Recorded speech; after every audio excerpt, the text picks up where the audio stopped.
ஓம் ஸ்ரீ குருப்யோ நம. ஸ்ரீ மகாபரிவாஜனம் மகாபரிவாஜனம் மகாபரிவாஜனம். இன்றைக்கி தெய்வத்தின் குரல் பாகம் 5 சங்கர சரிதம் என்ற தலைப்பில் பெரிவா சொல்கிறத மேலே வாசிக்கிறேன். இது பக்கம் 961 ஆரம்பிக்கிறது. இப்படி ஞானம், பக்தி, கர்மா என்ற 3 மார்க்கங்களையும் வைதீகமாக நிலைப்படுத்தியிருக்கிறார். பக்தி ஸ்தோத்திரமானாலும் ஞானத்தில் அத்வைதத்தில் கொஞ்சமாவது கொண்டு நிறுத்துவதாக இருக்கும். தெய்வங்களுக்குள் பேதமே இல்லாமல் சொல்வது, தெய்வம் என்றும் மனுஷன் என்றும் கூட பேதமில்லை என்று காட்டுவது, இப்படி 2 விதமாக இருக்கும்.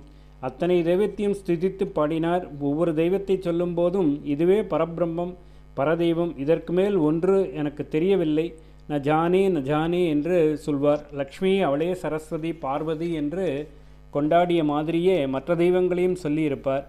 பக்தி எப்படி துவைதம் மாதிரி இருந்தாலும் அத்வைதமாக முடிகிறது என்று அநேக இடங்களில் காட்டியிருக்கிறார்.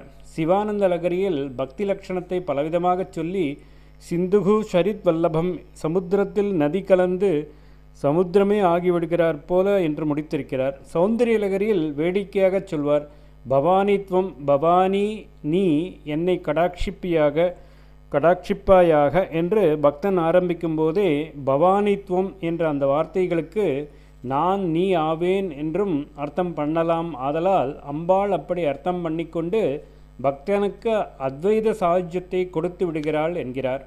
நிர்குண பிரம்மமே சகுணமூர்த்தியாக வந்திருப்பது என்று தம்முடைய ஸ்தோத்திரங்களில் ஞாபகப்படுத்தி கொண்டே இருப்பார். கோவிந்தாஷ்டகம் என்று கிருஷ்ணர் அடித்த கூத்தையெல்லாம் சின்ன ஸ்தோத்திரமாக கொடுத்திருக்கிறார். அதில் எல்லா கூத்தும் அடங்கி போன அத்வைத வஸ்துதான் இப்படி வந்தது என்றும் சேர்த்து சொல்லிக்கொண்டே போயிருக்கிறார். ஆரம்பமே சத்தியம், ஞானம், அனந்தம், நித்தியம் என்று போட்டிருக்கிறார். ஆச்சாரியால் விஷ்ணு சகஸ்ரநாமத்துக்கு பாஷ்யம் செய்திருப்பதே சகுண நிர்குணங்களையும் பக்தி ஞானங்களையும் ஒன்றுபடுத்தி காட்டுவதற்காகத்தான் என்று சொல்லலாம்.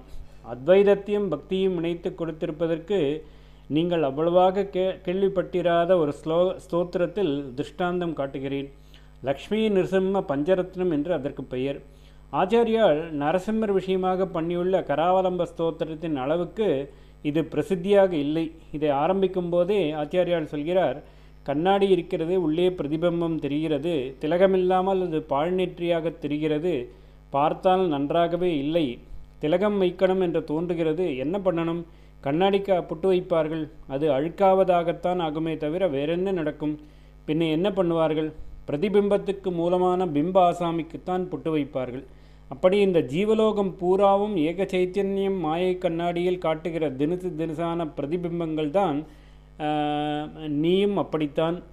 உனக்கு ஏதாவது நல்லது பண்ணிக்கொள்ள வேண்டுமானால் அது பொட்டு இட்டு அலங்காரம் பண்ணிக்கொள்ளுகிற மாதிரி நேரே உனக்காக, அதாவது மாயையில் பிரதிபலித்து உண்டான உன் தேக இந்திரியாதிகளுக்கே நீ நல்லது என்று ஒன்றை பண்ணிக்கொண்டால் அது கண்ணாடியில் கருப்பு பூசி அழுக்கு பண்ணும் காரியம்தான்.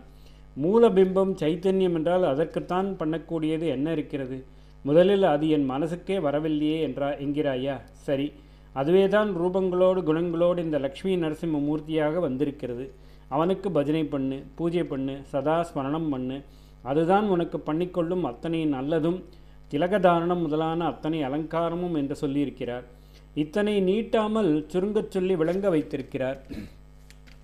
இதில் எல்லை கோடியாகத்தான் தட்சிணாமூர்த்தி அஷ்டகத்தில் கூத்து, லீலை என்பதே இல்லாமல் ஒரே வேதாந்த தத்துவங்களாக சொல்லி அந்த தத்வரூபகமாகவே ஸ்ரீ குருமூர்த்தையே நமயிதம் ஸ்ரீ தட்சிணாமூர்த்தையே என்று ஸ்லோகந்தோறும் முடித்திருக்கிறார். பக்தி ஞானம் இரண்டையும் சேர்த்த உபதேசமாக பஜகோவிந்தம் என்று தேசம் பூரா பஜனை பண்ணி கொண்டு போயிருக்கிறார். ஜனங்கள் நல்லதை நல்லபடி எடுத்துச் சொன்னால் உடனே அந்த வழியை ஏற்றுக்கொண்டு விடுவார்கள். இப்படி அந்த காலத்தில் ஆச்சாரியால் கர்மா, பக்தி, ஞானம் என்று வேத சாஸ்திர வழியை மறுபடி நன்றாக ரிப்பேர் பண்ணி கான்கிரீட் ரோடாக போட்டு கொடுத்தவுடன் ஜனங்கள் நடுவிலே புறப்பட்ட மதாந்தரங்களான சந்து பொந்து முள்ளு வழி எல்லாவற்றையும் விட்டுவிட்டு இதில் போக ஆரம்பித்தார்கள். ஆரம்பத்தில் ஆச்சாரியால் சஞ்சாரம் பண்ணவில்லை. இந்த தேசத்தில் எத்தனை பாஷைக்காரர்கள், மதக்காரர்கள், ஜாதிக்காரர்கள் உண்டோ அத்தனை பேரும் கூடுகிற காசியில் இருந்து கொண்டே நானா திசை சிஷ்யர்களின் மூலமும் ஔபனிஷதமான வேதாந்த மதஸ்தாபனத்தை செய்ய ஆரம்பித்து விட்டார். ஓம் ஸ்ரீ குருப்யோ நம. ஸ்ரீ மகாபரிவாஜனம் மகாபரிவாஜனம் மகாபரிவாஜனம்.